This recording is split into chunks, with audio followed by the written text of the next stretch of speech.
हाय दोस्तों, मेरा नाम है अंकित और इस वीडियो में हम बात करेंगे कि ऐसी चीज़ से जिससे हम रोज़ गुजरते हैं, कोई ना कोई सोल्यूशन फाइंड करने की कोशिश करते हैं, बट समहाउ हम उसका सोल्यूशन ना फाइंड करने के चक्कर में उसी लूप में अटक जाते हैं। अगर आपने गेस कर लिया होगा, the topic is state of mind called negativity.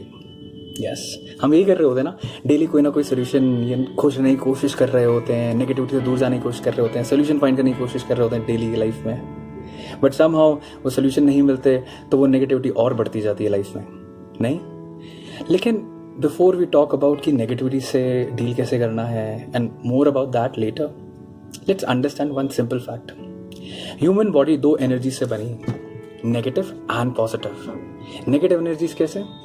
Feeling of self worth की मेरे सेल्फ वर्थ नहीं है, मेरे को डिप्रेशन हो रहा है, मुझे एंग्जाइटी हो रही है, I am not good, all those feelings are negative. But if you see the positive, कि I am very confident, I look good and I am at a higher state, अच्छा लग रहा है लाइफ जीना, positive emotions वाली side पे।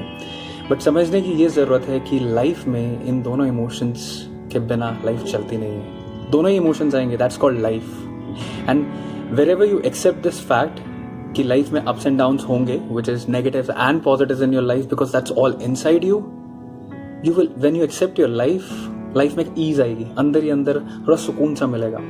Negativity से deal करना एक अलग बात है, बट एक सुकून मिलता है कि हाँ यार, this is life, let's practically accept कि ये लाइफ है और इससे अब एक डील कैसे करना है, that's another thing all together, right? So let's understand कि नेगेटिविटी में होता क्या है एग्जैक्टली। यू नो, जब हम नेगेटिव स्टेट में होते हैं तो क्या होता है कि लेट्स से किसी भी रीजन की वजह से हम नेगेटिव हुए, external factors, internal factors, but फिर क्या होता है कि हमें नेगेटिव इमोशंस अरोज होते हैं, राइट? बहुत ही ज़्यादा अंदर चल रहा होता है as if like you know it's like a bowl of consciousness, और how I imagine it's like a negativity room जहाँ पर हम फंस चुके होते हैं, निकलने की कोशिश कर रहे होते हैं। उसी रूम के अंदर हम नेगेटिव बातें कर रहे होते हैं। या जैसे मुकेश अंबानी सर कहते हैं कि we don't live in flats, we live in our minds. और स्टेट ऑफ माइंड के थ्रू हमारी लाइफ डिसाइड होती है बहुत हद तक। सो उस रूम से निकलने की हम बहुत कोशिश कर रहे होते हैं, डेली कुछ ना कुछ कर रहे होते हैं, लेकिन होता ऑपोजिट है। हम अपने आप से नेगेटिव बातें करने लग जाते हैं, ये अरे यार ये नहीं हो रहा, अरे वैसे नहीं हो रहा, अरे मैं कैसे निकलूं, ऑल दोस थिंग्स। और रियलिटी में ये सोल्यूशन नहीं है, दिस इज अ कैटलिस्ट, या उस चीज को इंक्रीज कर रहा होता है, क्योंकि आप उसी रूम के अंदर हो, उसी रूम में बातें कर रहे हो और आपका माइंड और बिलीव करता जाएगा। आपकी सेल्फ टॉक की वजह से आप और नेगेटिव होते जाते हो। तो ये सब कुछ हो रहा होता है। और नेगेटिव फीलिंग्स, जैसे फॉर एग्जांपल आपको फियर है किसी चीज का, वो आपकी बॉडी पे भी रिफ्लेक्ट करता है। अगर मान लीजिए आपको किसी चीज से फियर आउटसाइड है, for example you have a fear of people, social anxiety, तो आप अगर नोटिस करेंगे तो आपका हार्ट ट्रेम्बल करेंगे, आपकी लेग्स ट्रेम्बल करेंगी, कुछ ना कुछ वो इमोशन आपकी बॉडी पे भी इफेक्ट कर रहा होता है। तभी कहते हैं कि mind, body and soul are all connected, right? And अब देखते हैं कि रीजंस क्या हो सकते हैं, प्रैक्टिकल रीजंस। एक हो सकता है साइकोलॉजिकल रीजन, विच इज कि शायद आपके साथ बचपन में कुछ हुआ होगा, लेट्स से कि किसी ने आपको बुली किया होगा, या आपको किसी ने आपकी मजाक उड़ाई होगी, वो डीप रूटेड अंदर है आपके, राइट? और जब एडल्टहुड में आप आते हैं, you are in the adult stage, when you are like looking at the world in the practical life, तब वो इमोशंस ट्रिगर होते रहते हैं, देन यू एक्सेप्ट योरसेल्फ कि यार ये चीज गलत ही है, इस चीज में नहीं जाना चाहिए, मुझे डर लग रहा है, all those emotion trigger. Career का स्ट्रगल, कि करियर में आगे नहीं बढ़ पा रहा, या फिर एक यू नो द यंगस्टर्स जिन्हें about the girls and all, कि हाँ यार मैं इस बंदी को पटाने की कोशिश कर रहा हूँ, मैं पॉजिटिव हो जाऊँ, ये लाइफ में बंदी आ जाना, I will be like next level guy. But होता क्या है, बंदी भाव नहीं दे रही, तो इंसान फिर नेगेटिव हो जाता है, फिर ये लूप बन जाता है, कहता है कि यार मेरे में ही कमी है। Reason, right?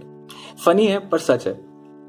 कुछ फैमिली लाइफ से रिलेटेड रीजन हो सकते हैं, रिलेशनशिप्स इन लाइफ, और कुछ हेल्थ वाइज। और इन चीजों को फ्यूल करती है फीलिंग ऑफ कंपैरिजन। हम इन चीजों के ऊपर फोकस करने की भी कोशिश करेंगे तो फीलिंग ऑफ कंपैरिजन आ जाती है कि यार सामने वाला क्या कर रहा है, और इसके ऊपर हम फोकस ही नहीं कर पाते। कहीं स्टार्ट करते हैं, लेकिन फीलिंग ऑफ कंपैरिजन आती है, फीलिंग ऑफ लो कॉन्फिडेंस आती है, फिर गायब। देन यू फील कि यार लाइफ है ही ऐसी, दिस इज लक। शायद लक होता है, बट बहुत हद तक हमारे हाथ में भी चीजें होती हैं, and we need to figure it out.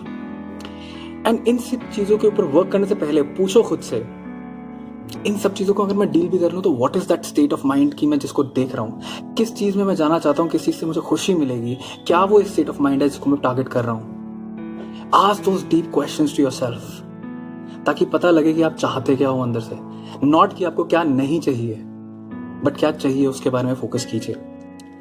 And then read about the books of people, और या biography rather of the people जिनको आप इंस्पिरेशन मानते हैं, या आप जैसा बनना चाहते हैं अपने बारे में जानने के बाद, उनको जानिए, उनको पढ़िए, उनके थॉट प्रोसेस को देखिए कि अगर मुझे ऐसा इंसान बनना है तो मुझे क्या करना पड़ेगा. एंड वो सब चीज़ें करने की कोशिश कीजिए जिनसे आपको खुशी मिले. बिकॉज आप सोच तो बहुत कुछ सकते हैं, हो सकता है कि किताबें पढ़ लें, कुछ कर लें, बट अगर आप एक्शन नहीं लेंगे तो वो लाइब्रेरी हो जाएगी दिमाग आपका. तो बुक्स भी रीड कीजिए, बट वो एक्शंस भी लीजिए जिससे आप उस स्टेट ऑफ माइंड से बाहर आ सकें. एंड एक टेक्निक मैंने यूज़ की थी which is observing my thoughts. Negativity को ऑब्जर्व करना, क्योंकि बहुत बार हमें रीज़न पता ही नहीं लगता है कि हम नेगेटिव हो रहे हैं, वो फीलिंग इफेक्ट कर रही होती है. काफ़ी बार नेगेटिव फीलिंग होगी आपके हार्ट साइड पर इफेक्ट कर रही होगी, कहीं कुछ महसूस हो रहा होगा. तो the best way I think I found is just close your eyes और उन थॉट्स और एनर्जीज को नोटिस करने की कोशिश कीजिए. बिकॉज जब तक जर्नी पता लगेगी तब तक आप नहीं आ पाएंगे आगे. इन केस आपको अगर उस सोल्यूशन या वो उस रीजन के बारे में आप नहीं समझ पा रहे हैं, then try to have temporary solutions ताकि आप हल्के slowly by gradually and you're increasing your mindset of your life in a positive way.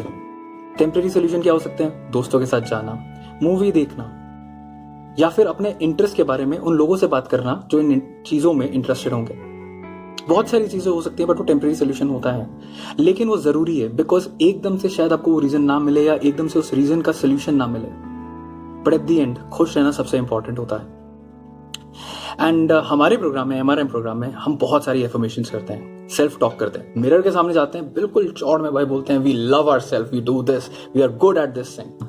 तो कहीं ना कहीं इस तरीके से भी आप अपने माइंड को ट्रेन कर रहे होते हो to be positive, to know your self worth, to become more confident. And at the end, just to cut short this video now, learn the art of smiling. चाहे आप पेन में हो या कुछ हो, स्माइल करने की कोशिश करो. बिकॉज बायोलॉजिकली जब आप स्माइल कर रहे हो, आपकी muscles they are getting expanded. कहीं ना कहीं हल्का सा वो आपके स्टेट ऑफ माइंड को भी इफेक्ट करना स्टार्ट कर देता है. लाइफ में बहुत सारी प्रॉब्लम्स है, बट बहुत सारी अच्छी चीजें हैं, बट हमें वो नजरिया चाहिए. या एक मैंने बुक में पढ़ा था, एटीट्यूड इज एवरीथिंग, एक ऑथर की बुक थी. वो कहते थे you need to clean your window how you look the world. उस चश्मे से ना वो हटाइए चीज जो आपको लगता है कि दुनिया या वर्ल्ड मेरा खराब है. अगर वो चीज़ हटेगी ना, तब आपको दिखेगा कि दुनिया इतनी बुरी भी नहीं है. खुश रहने के बहुत सारे रीजंस हो सकते हैं, बस आपको ढूंढने की जरूरत है. Thank you.